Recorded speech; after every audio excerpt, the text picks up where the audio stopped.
I have another Ali Dawah video. I think I'm gonna make you sick of Ali Dawah, but Ali Dawah, man. Can I look? Do I have to look at the screen? So this one is titled "Does Islam Blame Women? Women Dress for Men Looking." I don't. That's a really weird title. Does Islam Women dress blame for. women?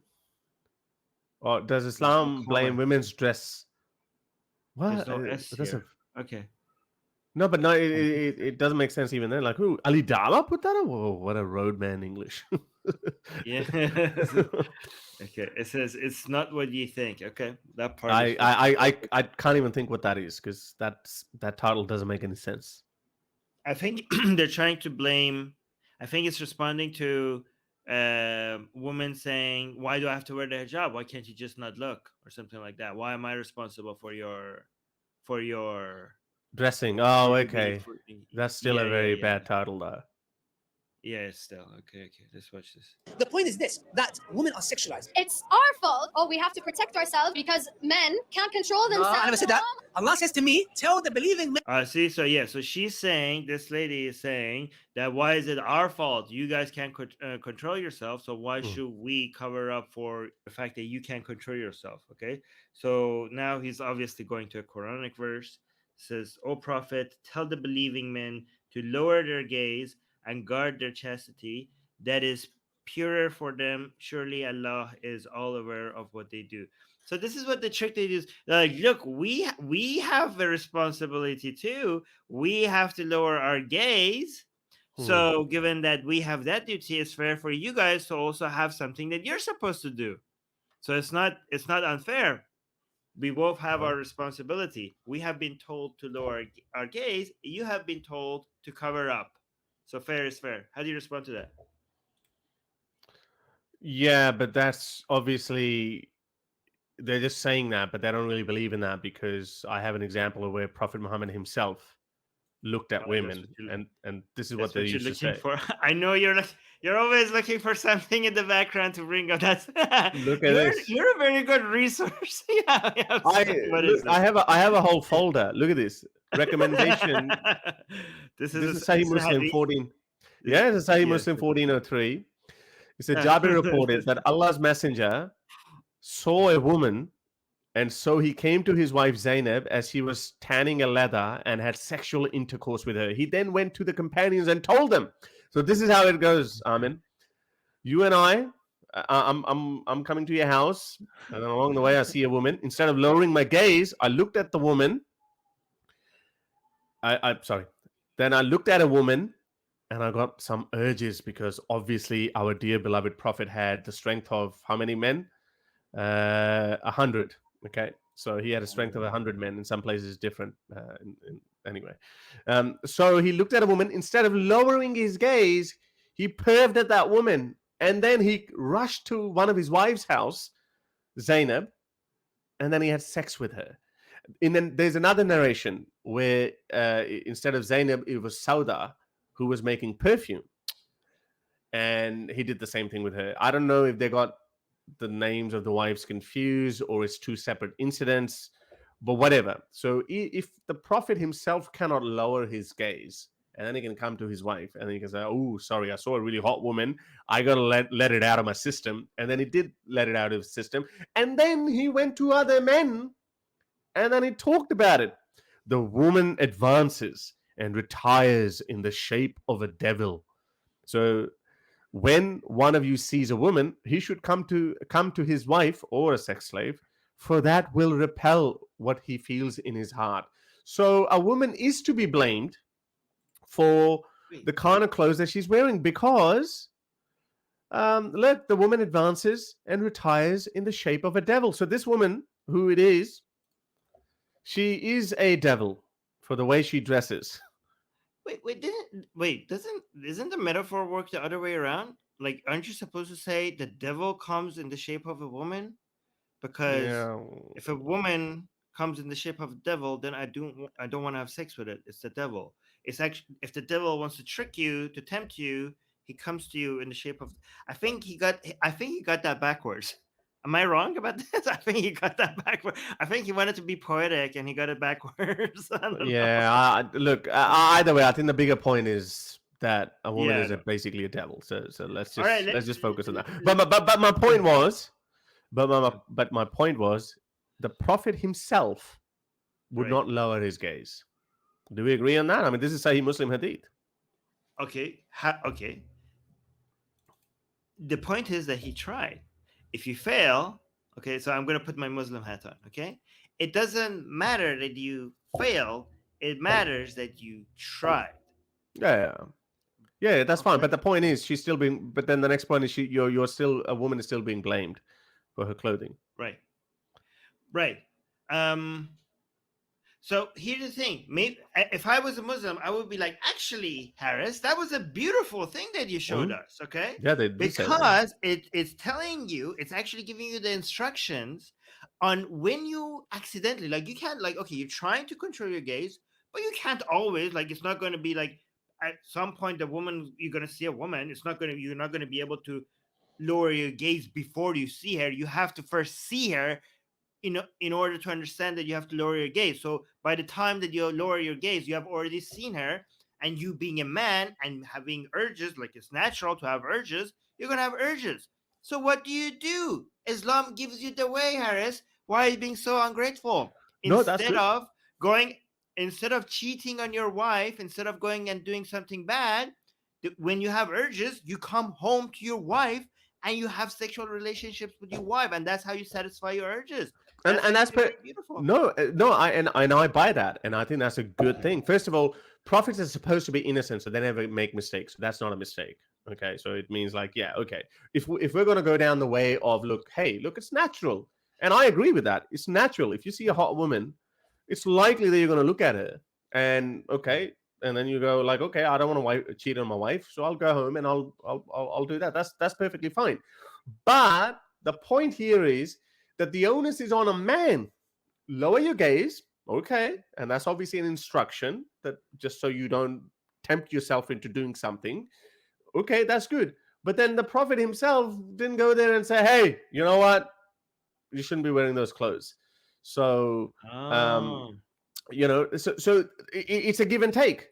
So I reckon Islam is all about, oh, this is a test of your life. So yeah, and look, Muslim men, the Muslim diaspora that lives in the West, they are tempted every day, and they cannot force women not to wear revealing clothes. And look, this is a test, and Muslim men pass in flying colors. Let's just say that. I mean, I don't think they do, but let's just say they do, and that's good. Everyone wins. You're not encroaching on her freedoms. You're not and you're not cheating. You're not doing a sin either, committing a sin either. Okay. Here's the problem, though. Okay, it's okay for Allah to test you. Okay, but if you are part of that test in temptation, you're not supposed to be like, oh, let me help Allah in testing you, because you're sinning then. Okay, so no, but we're talking about example, we're like, not. Let's say somebody's fasting. Okay, I'm like, oh, let me add to your good deeds by eating like a burger in front of you. Like, well, I can. Like, what are you? If I don't believe in that, because I don't believe but in like that. on purpose. No, like going on purpose in front of him to eat it. I'll do it. Yeah, because I don't believe in that. Your whole worldview, No, but hang on. But his whole worldview is resting on the fact that this is my test. This life is a test. It's full of temptation, and I have to. But it's okay for God to use tools to test the person, but if you as a human is trying to tempt another Muslim, you Islamically you would be sinning as well. So that's between me and God. But with your line of thinking, like women should be like teasing Muslim men all the time just so that they could add to their good deeds. I reckon. No, if they want to, because no, it's logically consistent. No, it's logically consistent because Muslims do that all the time. So if a woman doesn't believe, she believes, and I'm now talking about a Muslim woman, if she believes that I should be able to wear whatever clothes I want to wear, and let's just say I want to go non-hijabi, then that's between her and her God. A Muslim man cannot force her because you're adding you're making my test even more difficult. And I think that's the woman's point of view. So I think we're going by that. I have some scenarios in my mind right now about how to increase like the good deeds of Muslims that I cannot say on YouTube. Okay, like there's some technique like I cannot even mention it right now. But I wouldn't go that route. The route I would go is that the hijab is a lot more of an ask than men controlling. By the way, lowering your gaze is not a good way to control yourself. Okay, like you should be able to control. You're more frustrated when you see a woman. Like you could appreciate a woman's beauty without attacking her or without doing something bad. Like you'd be like, oh my gosh, she's gorgeous, and still be a decent enough human being not to do anything without consent or be a harassment to a person. So you don't need to lower your gaze. But I think men being decent, okay, is a much less of a ask than forcing people to wear what they don't want to wear. Like that is a lot more a violation of your rights, okay, of your autonomy, of freedom to choose what you want to wear. That is too much of an ask, right? And also the enforcement is different. Right, so we have Sharia laws and enforcement, and also even when there is not a law, societal pressure, okay, on women to cover up. But nobody is like, there's no morality police for men to lower their gaze.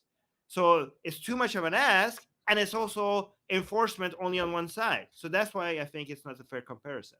Yeah, no, I agree, and I've made that argument too. It's just as I said, like I mean that was just a side note that Prophet himself, and as you said, it is improbable. It's actually very difficult to lower your gaze. Like as you said initially, unless you look, you're not going to know it's a woman, right? Unless you're using peripheral vision. Maybe this is a woman walking, but again, I'm not sure. It could be a bloke that I know, and I want to say hello to him. Hey, sorry, it's a woman. Damn it, I got to lower my gaze. It can't be like that. I have an idea for a future app when we have like via augmented reality glasses. Okay, this is a Muslim app coming. You heard it here first, guys. This was my idea. You have to give me a commission for this, okay? I'm getting it too. I prompted this idea. We got to share revenue. Okay. Okay. I'll get 20%. I'll get 20%. Okay. Whether it's Facebook, Google, or Apple, whatever augmented reality glasses you wear, it has to come with an app that has AI that will automatically detect if somebody's a man or woman and blur them. Just automatically blur the woman, so you don't have to worry about it anymore. And women wouldn't have to worry about it either. Women can wear. Women don't have to wear the hijab. It will automatically blur every woman. Ladies, oh my god! Ladies, we've just saved your bodily autonomy. Thank us later. Whatever man doesn't want to see, they wear the glasses automatically. You could come out naked if you want to. Everything would be blurred. Yeah, perfect. Problem solved. That's okay. All right, so let's see what this rest of this is. Man, to lower the gaze. That means if she's in a bikini, if she's in a niqab, if she's in a jilbab, I'm not going to say, oh, she's wearing a bikini, man can look at her now. I have to lower my gaze, period. Allah works on a micro level. You know what that means? You're training your young boys to respect women by lowering the gaze. Now, how does Allah deal with it? I was checking if this is on double speed. Like, it's not on double speed. That's just how Ali speaks. Okay. No. He's uploaded it at a double speed. Really? What the hell? Okay. Or 1.5 or whatever. Yeah. Why? Oh, okay. Saying do not sexually objectify women. If I am looking all around me and I see bikini women in there, that's talking about chocolate. I'm thinking, what's chocolate got to do with a bikini? The point is this. Oh, that's your problem, Ali. Okay. No. Like I mean, for some people, that's not that big of a deal. Like, Harris, if you're on a beach and you're with another woman and she's in a bikini and she talks to you about chocolate, are you gonna not be able to think about chocolate just because she's unless my name is Mohammed? I think this is such a self-own, Ellie. I think this tells you something. I think there are other men who are not as sexually deprived as you are, okay, are not going to be like, frustrated as you are. Like, they're not going to, they're like, oh my god, a woman in a bikini. Oh my god, look at her skin, look at her body. I can't think straight. I can't think. Yeah, I think people in civilized societies, the men there have moved past that. I feel like how sexually frustrated you must be to not be able to think straight if you are next to a woman in a bikini. That's like, that says a lot about you. It's really embarrassing that they actually they really paint Muslim men in a really bad light. I mean, Right, and then exactly. and then they wonder like, oh, why does everyone think so lowly of Muslim men?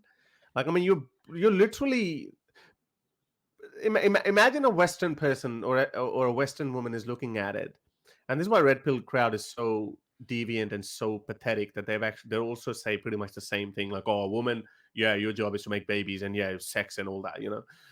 But putting that aside for a moment, but if you look at a normal, imagine a normal non-Muslim woman is just looking at it, she's like, really? If you just see me, like, you have no self-control, like if you see me in bikini, you're just only thinking about bang, bang, bang. Like, I mean, anyone who's ever been to a beach would know, and we have beautiful beaches here in Australia. You see women in bikini all the time, and honestly, I mean, yeah, you might. Again, I'm being very frank here. You might look at someone and you say, "Wow, that's a very hot woman," but that's it. You're not just you're gonna get on with your day. You're gonna get on with your life. When she comes to you and talks about chocolate, you are going to be able to think about chocolate and not. I would be able to think about chocolate too, but I would be wondering, okay, does she fancy me? Does she like me? Okay, I'll be one of those things too. But if I'm in a relationship with someone, I'm not gonna. To be honest, to be completely fair, if she came to me in a bikini in a movie theater, I would not be able to think about chocolate because that would be you're not only just thinking about her about banging her brains out. You're thinking about like you're dressed inappropriately for this place. What's happening? Yeah, what's happening? What's wrong? Are you all right, honey? Yeah. Are you all right? Do you need help? Is there something happened? Like, I'll help you out. You know, like here's my credit card. There's David Jones, or just buy some clothes. Exactly. No, seriously, that's what you're gonna think. You're like, well. Yeah. Okay. Let's see what there is. But again, like, I think the because that's how their mind works, they can't imagine like, oh yeah. I think that if they hear us talking about this like this, they would like, they must be lying. Because they are so desperate and frustrated, they can't imagine, like, there's no way somebody would be able to do that because they can't do that. But let's continue. In there, that's talking about chocolate. And I'm thinking, what's chocolate got to do with a bikini? The point is this: men are created visually. If you sexually objectify women to such a level, men lose respect. This doesn't mean that men do not lose respect. Lose respect. I would not lose respect if you're wearing bikini on a beach. Okay, I will lose respect for you if you're wearing bikini in a movie theater. Yes, I would lose respect for you. Okay, no. But that's the difference. But if you are, as Ali Dawah would lose respect for you, whether you're wearing bikini in a movie theater or on a beach. I would not even lose respect for her, even if she's wearing a bikini. I'd be wondering, like, what the hell are you doing? Like, I mean, what's the point? Like, seriously, are you lost? Like, were you just swimming? I would not lose respect because each to their own. No, hang on, but doing a protest. Like, what the hell is happening? No, but I mean, also, like, the bikini is not the standard of wearing the least amount of clothes. Like, I mean, there's some women's dresses that are very revealing. So, but we don't lose respect. We don't lose their respect. I would, because it's not because how much skin she's showing. It's because it just doesn't fit. Like, if she's wearing, I don't know, like a full-on dress, like a nightgown or something on a beach, I will also say, like, what the hell's wrong with you? Yeah. So it's not about the amount that she's covering. I would just lose respect for her because I would like, this person is insane, and it doesn't matter if she's a woman or a man. Like, if I'm on the sand on the beach and I look next to me and there's another man sitting in the sand in a three-piece suit, I would be like, this man is what's wrong with you? Like, I would lose respect for him as well, right? And or a man who turns up, or a man who turns up at a movie theater in his Speedos. Exactly, I would lose respect for him as well. It's not about the amount of skin is showing. I would be like, okay, like, oh, in that case, it's okay. You're a socially awkward. You're a socially awkward person. Like, that's. I would be uncomfortable being around you. So if that means losing respect, yeah, I would. But yeah, for them, it doesn't really matter. They just want people to cover up. a person has a right to go and abuse or rape or whatever just because a woman is dressed up in a certain way. There are women who are dressed up in hijab and niqab that get raped. Islam deals with giving the responsibility to both. It doesn't say, hey, you, men are animals, you are to blame. It's your fault, you cover up. Islam doesn't say that. But the point is this, Islam is the best solution. And by the way, these are talking points that they did not have before. They are upgrading their talking points because of the criticism that they got. And they're pretending like this was inherent within their ideology. But this is a completely modernized version of the arguments that they were making. They weren't making these arguments for 1400 years. This is an upgrade. Okay, but it still doesn't make any sense, as we already addressed all of this. And guess what? You are going to live by a way of life anyways. And you already are. Live by the one that God sent you because that's the best. You make very good points. You make very good points. No, he doesn't. No, he doesn't. She Hey, doesn't this know lady, you need to watch some people from the counterparts. These are idiotic very points. stupid points. Look at this. Look at this. This lady man is telling her that she should be covering up, and she's telling him that you're making good points. Really, modesty culture. You have been convinced by somebody promoting modesty culture, and you think that he's making good points. Where's the face will look? This shows that women sometimes don't get women's rights, okay? And sometimes men do.